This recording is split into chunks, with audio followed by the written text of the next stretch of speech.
How many times have you wished you could be in two places at once? With Wix, you practically can. Wix's website builder is packed with powerful AI tools to make running your business online easier. Build a full site just by talking with AI. Get an AI agent to manage your sales and marketing. Or work like a 10-person team, even if it's just you. So you don't need superpowers to get everything done. You just need Wix. Try it now for free at wix.com.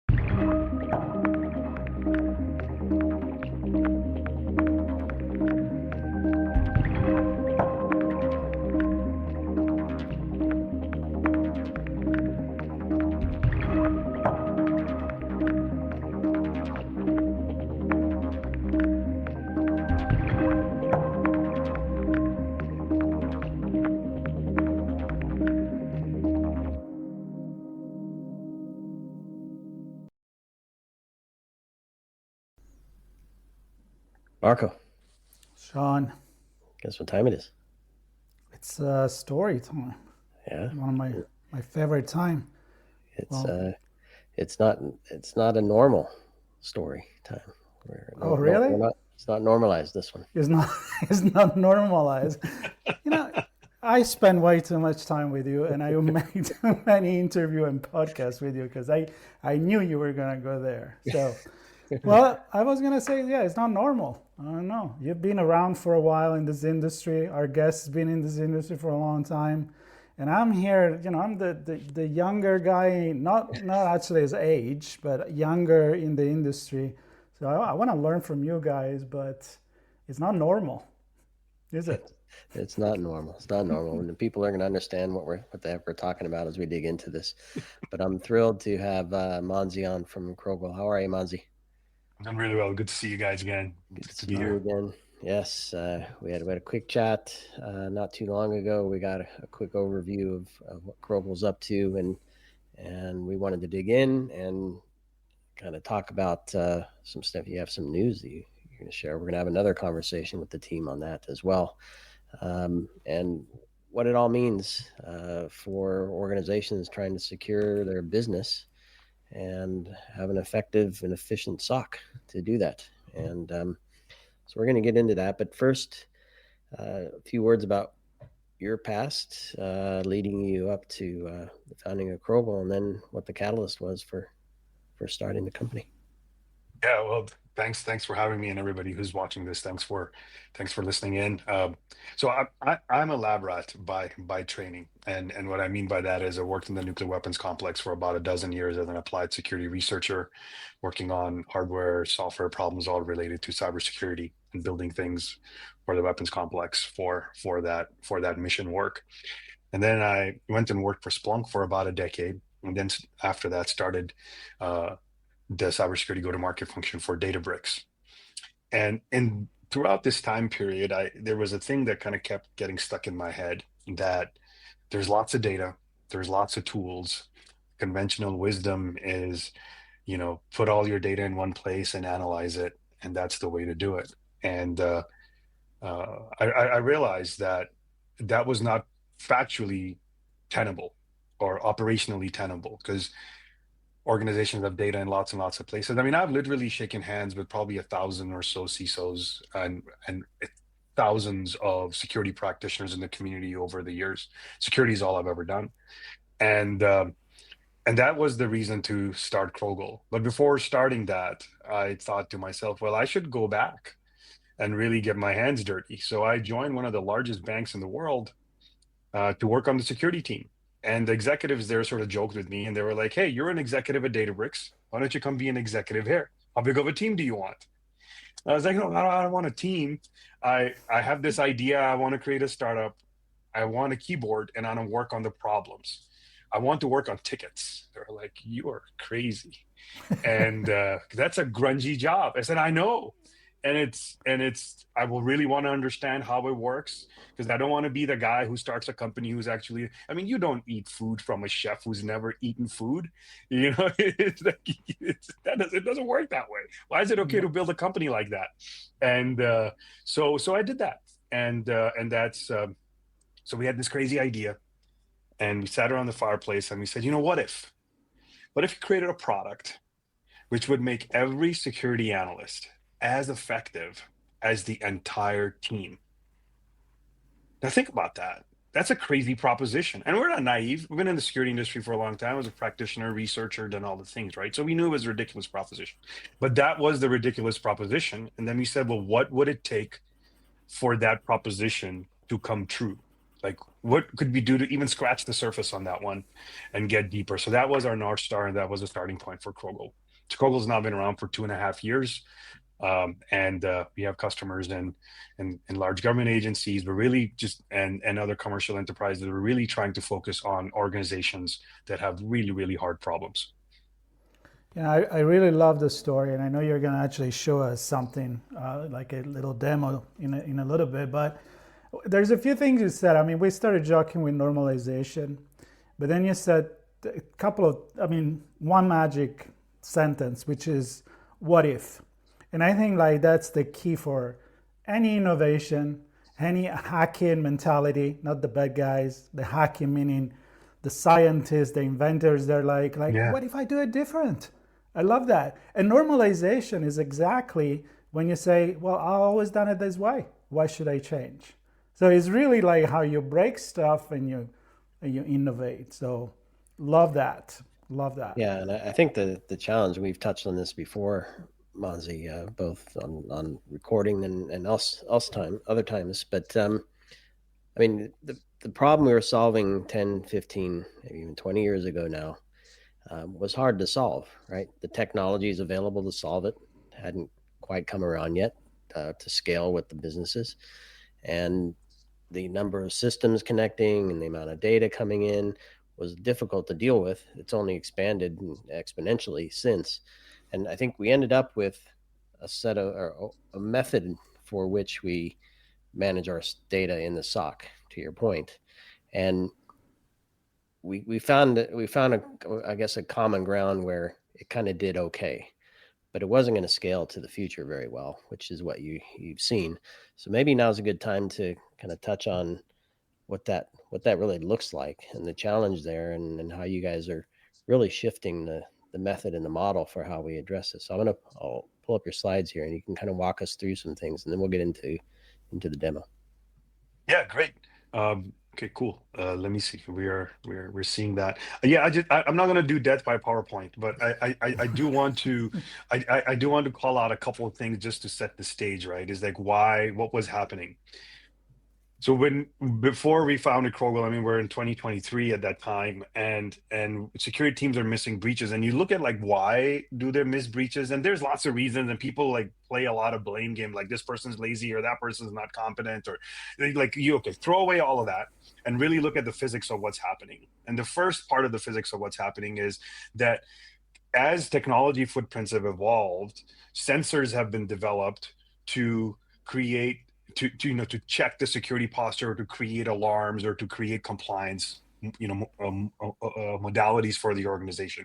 So every time there's a new thing, it creates more alerts, and the security team is somehow magically expected to understand all those alerts and to understand all of the behavioral patterns of the user, understand what's normal and what's not normal from an investigative point of view. So that's a very important thing to call out. And so that's why I say that analysts have domain knowledge gap. This is not a slight against analysts. This is like a weird thing, and maybe I'm just hungry, so I keep going back to kitchen analogies, but it's you don't expect a baker to be a bartender or a bartender to be a dentist. But in cybersecurity, we expect our SOC analysts or security operators to understand what email headers look like, what PCI means, how to remember all of where the data is in the enterprise, and be competent in writing exceptionally clean and performant queries in a particular data lake. It's a ridiculous proposition. On and on and on. You just picked a few. Yeah, just keep going. Endless. Right? It's a ridiculous proposition. And then what we do is we say, people say we have a security team, but it's like a security team, like an Olympic team is a team. An Olympic team is really not a team, because everybody runs their own events. And that's how most security teams operate, where Bob gets an alert and Bob works on that alert. And what Bob learns unless there's some meeting or some crazy retrospective or a whole bunch of document writing and retraining, Sally doesn't get to benefit from Bob's experience. In contrast, you take some other sports, which are truly team sports, where each player benefits from the other player's activity. Security teams don't behave that way. Product development teams behave that way, but security teams don't behave that way. So when we tore down the problem, that is sort of the core problem in my mind on what is still happening in many organizations, but what was really happening. That's the kind of the base principle. And now this other stuff makes sense. And by this other stuff, I mean, why did the prior stuff didn't work?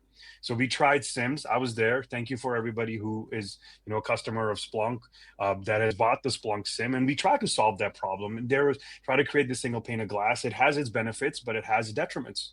And one of those big detriments is everything has to be normalized. We tried it with SOAR. And again, I was in that industry for a long time as well. And SOAR was useful, but those playbooks are so brittle and they're so hard to maintain that every time something changes slightly, everything breaks. Like most organizations that I talk to maybe have 4 or 5 SOAR playbooks that are deployed in production. That's about the extent of it. And then we started seeing this emergence of zero shot. If we look at November 2022 time period, when ChatGPT really came out as, where out of the public beta or the private beta into a public beta, where people started seeing the opportunity, what could be done with a frontier model. People started to build these these zero shot AI SOC things. And even that didn't work. So that's kind of the work that we're in. So we look at security leaders, there's tool competency issues, there's data sprawl, there's use case explosion. But when we talk to the security teams, especially the more sophisticated ones, because we wanted to do this, one person being as effective as the entire team mantra. So we talked to teams that were doing really, really well. And what we realized was they still had the problems. They had a lot of capability, but they were really focused on trust and safety of the future of this operation using AI, of their security operations. They wanted to use the best tool for the job, and they wanted to live in a world because they realized that data was everywhere and things were growing really, really fast. And so when we built Crogl, we built it on these 3 core principles that are rooted in data, process, and governance. And those things are, first, we want to live in a world where you have to investigate every alert. There's no ands, if, and buts around that, because you can say, oh, that's a false positive, or that should be tuned out. We can say that, but you can also see the logical conclusion of that at some point, if you don't pay attention to the alert, even when you're sensitized to it, or you just don't have the time for it, you're going to miss the breach. Yeah. And that's going to be the thing that costs the needle in the haystack. You say you're normalizing missing the alert? Yeah. Well, yeah, it becomes part of something bigger, right? All of a sudden, that one thing that's become irrelevant is part of a chain that is relevant. Well. And I think that's the issue. I've talked to so many folks, and myself as being a practitioner, they were like, well, we'll filter alerts. We need more alert filtering. It's like, yes, we do, but we're not doing that because we're going to get a better security posture. We're doing that because we're tired of crushing our teams, because they just don't have the time and try to make them look bad. I've literally seen people close tens of alerts with one checkbox without investigating any one of them. It's not because they're lazy. They don't have the time. They have to go do something else. So they don't have the time to just go through every single one where there's such a low probability of finding anything meaningful in there. But then the other big one is this schema thing. And this was crazy. Like when we shared with people that we're going to build a product that will work regardless of what schema you have under the hood, people are like, that's just stupid. Come on. As 40 years, every single person in the world says that you have to normalize your data, whether you use an ETL approach or an ELT approach or whatever approach that you're using, you have to normalize your data across all these things. And our statement wasn't like, oh, we hate those people who build the data warehouse platforms. Is that when we look at it observationally of what's really happening in an organization and operationally what's happening, data is not normalized. And people have spent millions of dollars on these treadmills of trying to normalize data, but it's not having the outcome. Something always changes. The data store changes, the data format changes, a new data format shows up. People have multiple data lakes that they utilize. They're sitting on cloud, on-prem, hybrid, all over the place. And so to expect, it's just not true. It's like, you're gonna breathe without oxygen. It's just like a weird thing to say. It's like nobody would buy that. It's sort of an extreme example, but it has to be true. And then on these auditable actions on the governance side of this, we really wanted to build a system that people could trust. And the only way you do that is by showing the work that was done, and that people can learn from it. And the only way to do that is by showing the work that was done. So it seems like a simple argument, but it's unbelievable, like how many systems are built by popular cybersecurity, vendors who do good work, but their tools or the techniques are not visible to the security operator. And then we layered this other thing. We said, AI is very important. We're going to embrace it, but it has to be private. It has to be customer managed. You can't just be leaking stuff to it. So those are kind of our main objectives, and tactically. So the data process and governance piece kind of encapsulated in more tactical, very, very specific aspects, and to package it up into a private system. So that's kind of the thing. That's sort of the thing that we built. I mean, I can show you a quick customer example slide, and then we can can go to a demo, or maybe you guys have some reactions to this. Well, yeah, let me say this first, because, and maybe you can touch on this to kind of maybe set the stage for the customer and the demo. But I mean, what do teams, we're kind of speaking to, well, I'll say this. When vendors sell security to CISOs, it's often about setting them up for success, the CISO, right? Which means hopefully their program is successful, and then they can demonstrate to the executive leadership team and the board perhaps that they're successful. And you bring that down to the analyst, and that the analyst being successful gets lost, right? I think it's either assumed, or we'll figure that out. That doesn't really matter. It's how the CISO and all the programs look, so they can talk about it. And I mean, to your point earlier, just the ability for them to keep up on all the different domains and all the different data sets coming in, and even if it's all normalized, they might be missing context. And to your point of they close 10 at a time or 10s at a time. What did the teams feel, the analysts feel, when they're dealing with this challenge? So do they feel like they're doing the right thing? Do they feel like they're missing things? Do they feel that they can't keep up with the changes? Do they feel there's information there that they can't get because it's not part of the schema, not part of the normalized data set? What do you hear from them? Yeah, I think there's multiple layers, right? So at a very, very high level, if I had like one term, most security operators that I talk to, they joined the security industry and joined the world of being an operator because they wanted to find bad guys. And they wanted to protect or defend whatever organization it is that they joined. And the reality of it, what they're really doing is they're working on alerts that usually don't yield anything. They're working on misconfiguration related alerts, where when they pull on the thread to find out, well, Bob just forgot to change his password when he was supposed to, and so he's still trying his old password, and that's why the alarm's going off that somebody's brute force attempting him, and it's really actually Bob. It's not some bad person doing it. And so it kind of went from this, what in their mind was supposed to be like a really noble profession, and that they were going to do and make a huge contribution to something that is really just, it's of little consequence. They get measured on weird things in terms of how fast they respond, or how many tickets they work on, and their ability to, and they have this ridiculous expectation from the organization that they're supposed to know everything.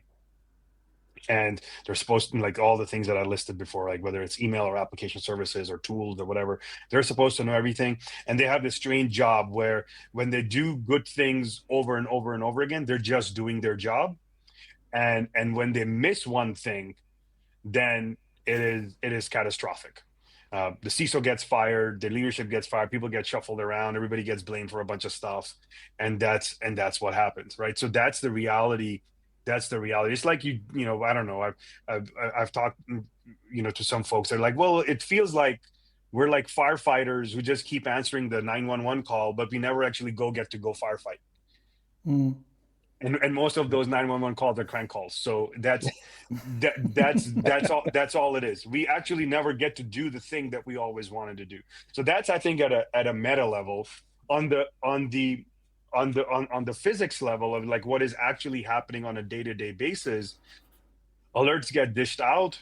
People have to, you know, work on them. Individual security analysts have to work on those alerts. They write their documentation. Somebody sometimes sees something, sometimes doesn't see something. There is no direct line for them to be able to communicate like, hey, these are all the things that we're seeing, maybe somebody ought to do something about that.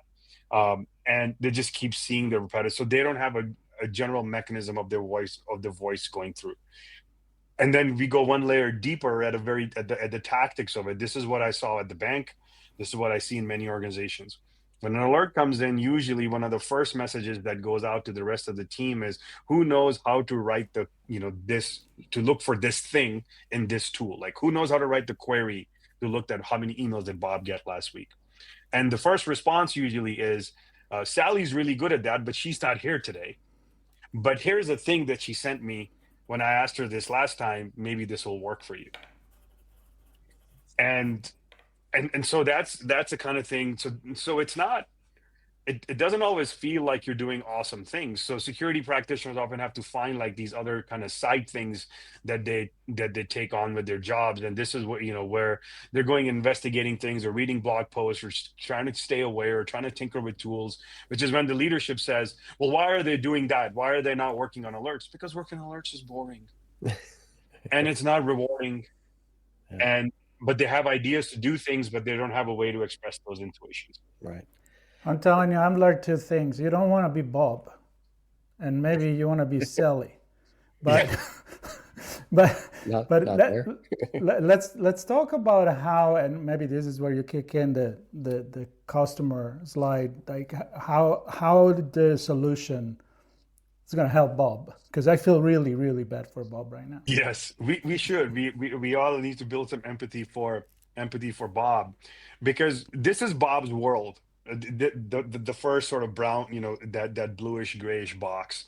Bob is living in a world where there is, and this is one of Crogl's government customers, where there's 70 plus terabytes of data coming in day after day, just constantly. And I think most people don't really rationalize what 70 terabytes of data is. So I'll give you a visual. Mm-hmm. This phone of mine has about a half a gig of memory, or excuse me, 512 gigs of memory. So it's half a terabyte. And so 70 terabytes a day is, I'm going to throw this phone at you every like 20 minutes. And I'm going to throw it at you, and I'm going to throw it. So three times an hour, I'm going to throw at you a phone's worth of data. And who knows what the heck's in here. So I'm just going to just keep doing that. And every day, and when you go home, I'm still throwing. You're not sitting in that chair, but I'm still throwing this phone at you. Right? That's what's happening. That's 70 terabytes of data a day. To just kind of wrap your head around like a physical example of that. That's crazy.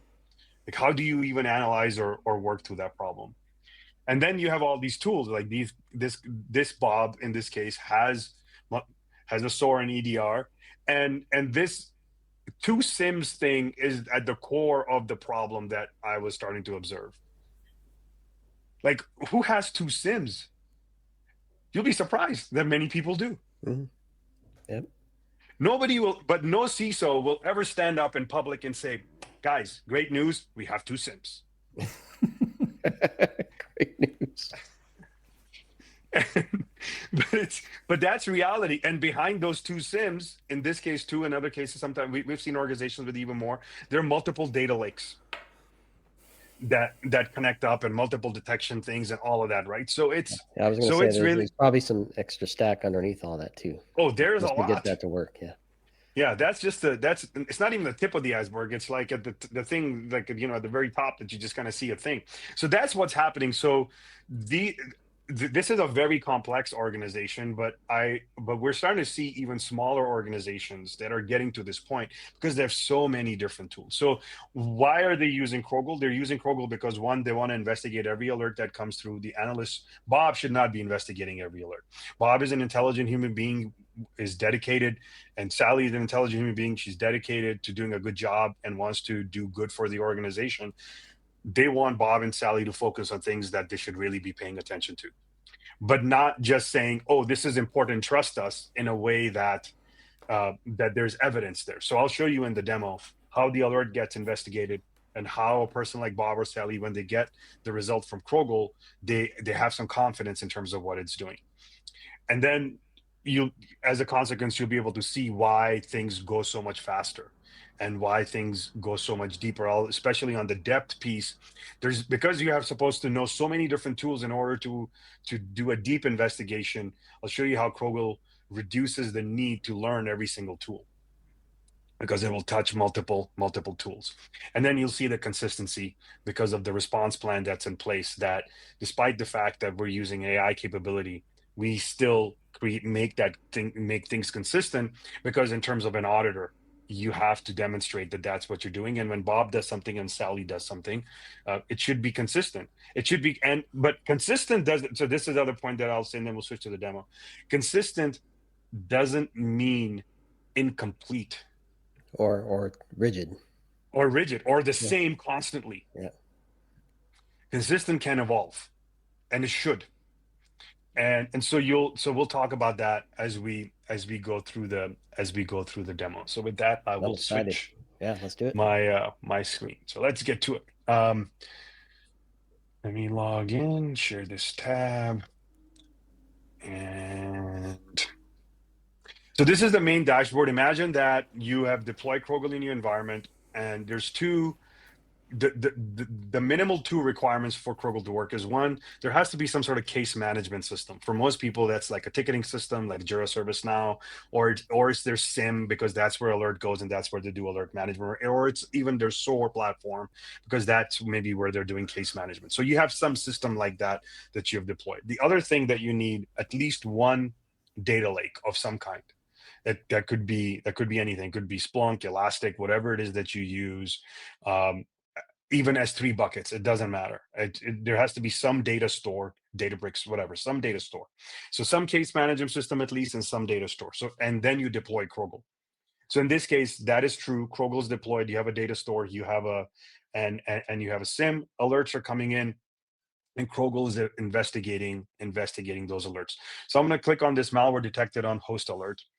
And at the very top, Crogl is just giving you a summary and saying it investigated this alert, and a threat has been found. Why is there a threat? We're just going to give you a quick summary, because we evaluated across 8 phases of the kill chain, utilizing 13 different actions, and we found evidence. And there are some number of assets and identities that are impacted. So right there, in a very short blurb, you know that something was done deeper than just a singular alert for malware detection, and some analysis was done. So you can start to build some confidence in terms of, okay, the story is going somewhere. Farther below, you see a little bit of an overview. This is something you can copy paste into another system or into a Slack message or something, so that it's somewhat human readable. The other thing that we do is you say, okay, cool, I get it, you did all that, but what did you actually do? Because you're trying to build confidence in the system, right? As a human being. So this is the actual set of actions that was done. It's a malware detection alert. A responsible Bob or a responsible Sally will want to know what was the initial access for that alert. Where did that bad piece of malware come from? So Crogl follows the kill chain methodology to look across the different techniques that an attacker might use, and then figure out if there is a threat. And in order to do that, data is spread across multiple places. It's not always sitting in the same place. Crogl is going to the appropriate location to do that. So in this case, you can see that it created a Splunk query, and it's able to investigate that and get some results. Farther below, as the investigation continues, it's creating queries against Cribble, a Cribble search. And this one is interesting because it's not just Cribble search. It's a Cribble search query that's looking at data that's sitting in S3 bucket for CrowdStrike Falcon. So you're like 3 degrees of separation out, and Crogl is able to figure out that that's the data that's sitting in that S3 bucket, and is going to use it under this circumstance to analyze execution. And so likewise, there's other phases, and that's how Crogl figured out that there was threat here in this case. And that's why we say we looked at 8 phases and 13 actions. These are the 13 actions that have kind of built on top of each other. I want to pause you here quickly, Monzy, because the alternative is this is one of 10 alerts that look similar, and the analyst says, I see this all the time. These are the 10 this hour, almost identical to the 10 last hour, and the 1 hour before that, and the 10 blocks from the day before.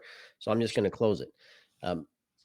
If they wanted to say, this seems suspicious, they would have to do all the stuff you just showed, the phases and the actions, manually. Right? Yes.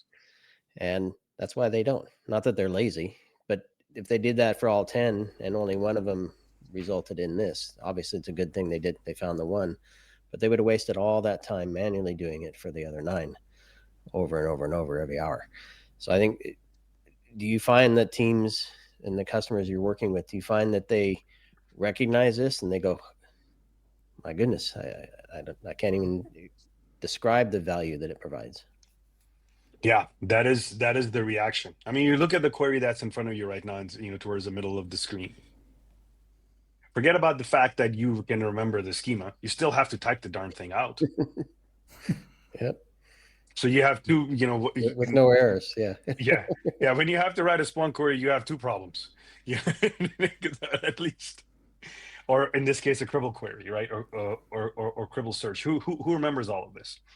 And yes. So when we show this to security practitioners, they're like, yeah, this is what I want, because this will help. And then their immediate next question is, well, what if it makes a mistake? Or how do I know that this is correct? And so that's why, as we go through this, there are 2 things. So behind the scenes, to achieve that consistency bit that I called out before we jumped into the demo, Crogl creates a response plan, and that response plan actually includes what Crogl is going to do. So let me show you this query. Like in this particular case, you'll notice that this is the template of the query that we would use. Now, this template was not pre-packaged with Crogl. This template was learned from your environment. So those of us watching, that receive 2 squiggly brackets, it's not a particular field label for any specific specification, like OCSF or Common Information Model or the CEF format. It just so happens that in this particular case, in this organization, that's the field label that's used for recipient email addresses. Crogl figured that out. And so now it knows that if it's going to go look to investigate files, attachments, this is the query that it's going to run. And if somebody wants to change it, they can change this. If somebody wants to disable it because they say, Crogl, we don't trust you, this is the wrong query or whatever, they can disable it. So what it's going to do on a given circumstance is already visible to the team ahead of time, because it's going to follow a process. But we talked about consistency. Not being consistent does not equal static. So as Crogl continues its operation, as people do more work, Crogl will learn from that work, and Crogl will update the response plan. So this is not, so unlike a SOAR playbook where a human would have to change it, in this case, as data changes, as people's actions change, this is the Bob and Sally part. So when Sally works on this alert after Crogl has said something, Crogl will learn from Sally. Crogl will change the response plan. When Bob gets the alert, the result that Bob is going to see is sensitized from Sally's work. So it's incorporated. This goes back to the higher level mantra to make every analyst as effective as the entire team. And the only way you can do that is by shrinking that collaboration gap. If you try to put Sally and Bob in a room constantly to try to talk to each other, that's not a good way to learn, and that's not a good way to action things. There's too many meetings. Yeah. Well, I love that. We're coming close on time here, so I'm I'm going to say that it's a great demo. I want to kind of recap with some of the final points here. So I'll put us back to conversation mode here, because I want to bring it back to the normalization part. There isn't a bunch of systems. There isn't a collection of other data sets that are now normalized and missing context and missing critical data. All of that kind of gone, right? And it just straight into Crogl from the data lake and access to the other systems so we can do the different phases of activities. It seems to me the limit. I remember building collectors and connectors and normalization technologies, and new stuff would come and you change the schema and everybody get pissed off. And I mean, that in itself was a challenge, and complex, and leaves things open for risk and error. So I think, kind of to bring it full circle, the new normal is no normalization, and eliminate all that junk and just give the data to the system and ultimately to the analysts so they can actually help train the system to do what it needs to. And then obviously they learn as well. Yeah, give the access to the system, right? So Crogl is Right. is working on the data where the data lives. That's another important piece of it. Yep. Is it just goes and queries the system or interacts with that system, makes the API call with that system, whatever needs to be done, leaves the data where the data is. It's emulating an analyst essentially, right? That's what analysts do. We Right. don't print out pages and pages of logs, put them on our desk and start sifting through it. So why is it okay for another company to come tell you, oh, you want to do security analysis, you have to buy this thing, and now you have to migrate all of your data into this thing, normalize it, and then you can use it. They're like, no, the data's already there, just use it. It's incredible. Yeah. Well, what I like is, obviously I'm not a SOC analyst, but I used generative AI, and there is the learning curve and learning according to the way you work. What's my style? What is my environment? And when you buy something prepackaged, it's almost like, I don't know if you're still starving, but you can use another ingredient type of thing. Like, this is the recipe. Well, that's great, but this ingredient is not in season. So how are you going to adapt, right, according to what your environment is? And not every environment is the same. So, I mean, it's like the difference between buying something that is packaged before and then you get upgrade, and everybody gets the same upgrade, versus you upgrade it as you go. And that's why I like it very, very much. Well, I think we could have another conversation. I'm very fascinated by this old way of thinking and the way the business change. The cybersecurity world is changing. So looking forward for many more of this. Yep. And stay tuned. Not only is it cool and the outcomes are obvious, at least evident to me, I'm sure analysts and SOC managers are probably seeing it as well.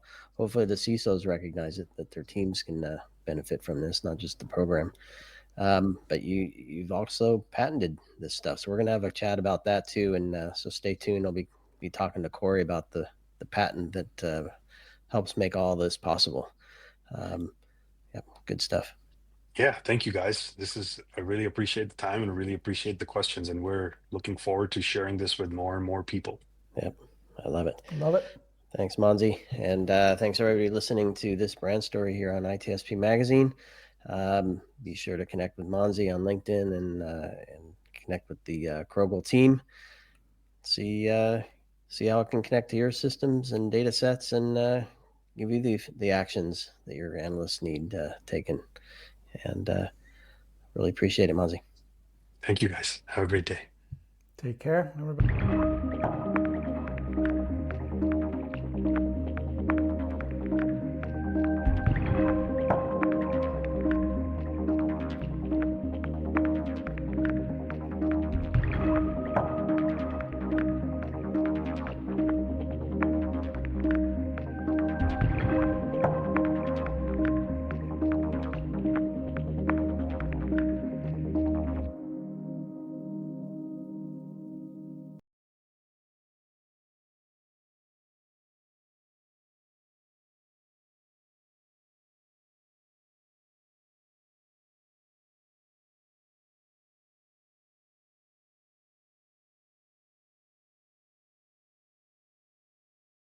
Your business is one of a kind, so your website should be too. With Wix, it's easy. almost too easy to create a website that's perfectly yours.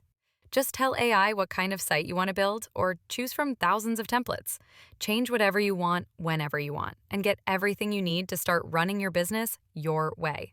No matter what you sell or what you aspire to be, you can do it all yourself on Wix.